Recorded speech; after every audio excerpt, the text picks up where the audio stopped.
నేనే నువ్వా? ఇన్ని రోజులు నా గిఫ్ట్లతో బేసింది నువ్వా? మరి ఇందాక నేను కాల్ చేసినప్పుడు ఎక్కడున్నావు? మంచం కిందే ఉన్నా. అది కాదే. సిగ్గులేదా లవర్కి ఇచ్చిన గిఫ్ట్ ని దొంగతనం చేయడానికి? నేను చెప్పేది విను. మాట్లాడుకో. నేను చూస్తుంటే చిరాకు వస్తుంది. ప్రేమించిన అమ్మాయినే మోసం చేస్తావా? నీలాంటి ప్రేమించాను చూడు, నన్ను నేను కొట్టుకోవాలి. ఇంకా ఆపుతావా? ఏ కోపం వస్తుందా? మరి నువ్వు చేసిన దానికి నాకెంత కోపం రావాలి? ఇంకా ఆపుతావా? ఒక అబ్బాయికి నేను గిఫ్ట్లు ఇచ్చి మళ్ళీ వాటినే దొంగతనం చేస్తున్నానంటే ఎందుకు ఆలోచించవా? ఇప్పుడు చెప్తా విను. హలో, ఒక అబ్బాయి కష్టపడి చదువుకొని జాబ్ రాకున్నప్పుడు వాళ్ళ ఇంట్లో వాళ్ళ అమ్మా నాన్న తిట్లు తిట్టి పక్కింటోళ్ళు చుట్టాలు సూటిపోటి మాటలు అంటే అమ్మో ఇవన్నీ పడలేవని ఏదో ఒక జాబ్ సాధించి చేసుకున్నప్పుడు అప్పుడు నా డాష్ గాడు ఒక ఫ్రెండ్ మన జీవితంలోకి ఎంటర్ అయ్యి మామ జాబ్ ముఖ్యం కాదు పోరి ముఖ్యం అని చెప్పి నన్ను రెచ్చగొట్టి అమ్మాయిని పడగొట్టడానికి వాడే ప్లాన్ల మీద ప్లాను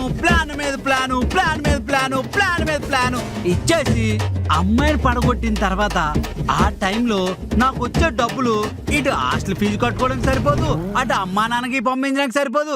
అయినా సర్దుకొని బతుకుతున్నప్పుడు అప్పుడు మీరు మా దగ్గరికి వచ్చి బేబీ నాకు అది నచ్చింది, బేబీ నాకు ఇది నచ్చింది అని మా మీద పడి సస్తారు. ఏ నువ్వు కొనుక్కోలేవా అని మేము అడిగామనుకో, బేబీ మేము కొనుక్కోలేక కాదు, ప్రేమించిన వాడు గిఫ్ట్ కొనిసిస్తే ఆ ఫీలింగే వేరు అని ఒక ఎక్స్ప్రెషన్ ఇస్తారు. అంతే అంతే. ఆ ఎక్స్ప్రెషన్ కి ఆ స్మైల్ కి తాజ్మహలే తెచ్చొచ్చు. ఆఫ్టర్ గిఫ్ట్లు ఎంత అని మాకు అనిపించి ఫ్రెండ్ గారి కాళ్ళు పట్టుకొని అప్పుల మీద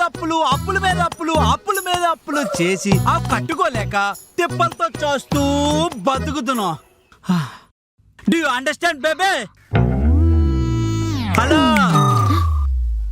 అర్థమైందా? అది మా బాయ్స్ కష్టాలు. ఏంట్రా అలా చెప్పేశావు? Thank you. నీకు రాజకీయాల్లోకి వెళ్ళే ఆలోచన ఏమనుందా? లేదే. ఎందుకు అలా అడుగుతున్నావు? గుక్క తిప్పుకోకుండా చెప్తుంటేను. అవునా రుషి? నీకు రాజకీయాల్లో మంచి ఫ్యూచర్ ఉంది నాన్న. మనల్ని ఎవడు రాపేది? సిగ్గుపడించాలే. అసలు ఎందుకు వచ్చావు? దొంగతనంకి. అవునా, అది మాకు తెలియదులే. లవర్ కి గిఫ్ట్ కూడా కొనివ్వలేనప్పుడు లవ్ ఎందుకురా? నాకు అదే డౌట్. ఆల్రెడీ అబ్బాయిల ప్రేమ సరిపోదని గిఫ్ట్లు ఎందుకే మీకు? అంటే మీరు పక్కన లేనప్పుడు మీరు ఇచ్చిన గిఫ్ట్లను చూసి మీరు పక్కనే ఉన్నట్టు ఊహించుకోవడానికి, అందుకు. అవునా? మరి మీ గిఫ్ట్లు ఆల్రెడీ పక్కన ఉన్నప్పుడు మరి మాకు ఎందుకే ఫోన్ చేసి సావగొడతారు? ఆల్రెడీ ఉన్న గిఫ్ట్లని వాటినే చూసి మురిసిపోవచ్చు కదా. అలా కోపంగా చూడకే. కోపంగా చూడొద్దని చెప్పాను కదా. ఇలా రా, చెప్తా రా. ముందు నేను చెప్పేది విను, నీకే అర్థమవుతుంది. సరే చెప్పు. ఇప్పుడు నువ్వు నాకు గిఫ్ట్ ఇవ్వాలనుకున్నావు అనుకో, ఎంతో ప్రేమతో ఇస్తావు కదా. ఎందుకని? నీ దగ్గర డబ్బులున్నాయి కాబట్టి. ఎదుటి వాళ్ళు ఏం గిఫ్ట్ ఇవ్వాలి నువ్వే చెప్పేస్తే నీకు కావాల్సిన వస్తువు అడిగినట్టు ఉంటది కానీ వాళ్ళు ప్రేమతో ఇచ్చినట్టు ఉండదు కదా.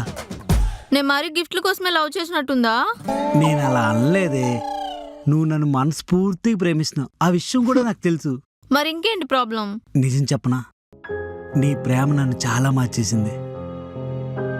పిరికితనం నుంచి ధైర్యంగా, అమాయకుడి నుంచి దొంగగా, మౌనం నుంచి అప్పడిగేంతగా ఇంకా చాలా ఉన్నాయి. నీకో చెప్పనా, నువ్వు నన్ను మర్చిపోయినా. ఎందుకు కొట్టావే? నేను నిన్ను మర్చిపోవడం ఏంటి? ఏదో డైలాగ్ కోసం ఫ్లోలో చెప్పానే. సారీ సరే చెప్పు. నాకు అక్కర్లే. చెప్పు.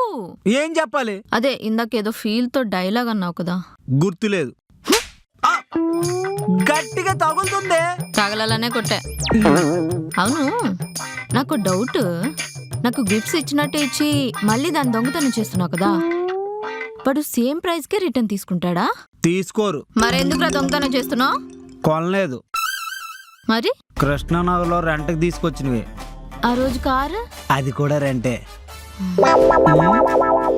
అవన్నీ రెంట్కి తీసుకొచ్చావా? అవును, రెంట్కి తీసుకొచ్చి గిఫ్ట్గా నీకు ప్యాక్ చేసి ఇస్తా. హ్మ్. నేనేమో పిచ్చిదానిలా నమ్మేస్తానన్నమాట. నిన్ను మోసం చేయాలను కదా. అమ్మో, నేనేమనలేదు బాబు, టెన్షన్ పడుకు. ఇప్పుడు ఏదైనా దానికి పెద్ద డైలాగ్ చెప్పి ఓవర్ యాక్షన్ చేస్తావు. అవసరమా నాకు?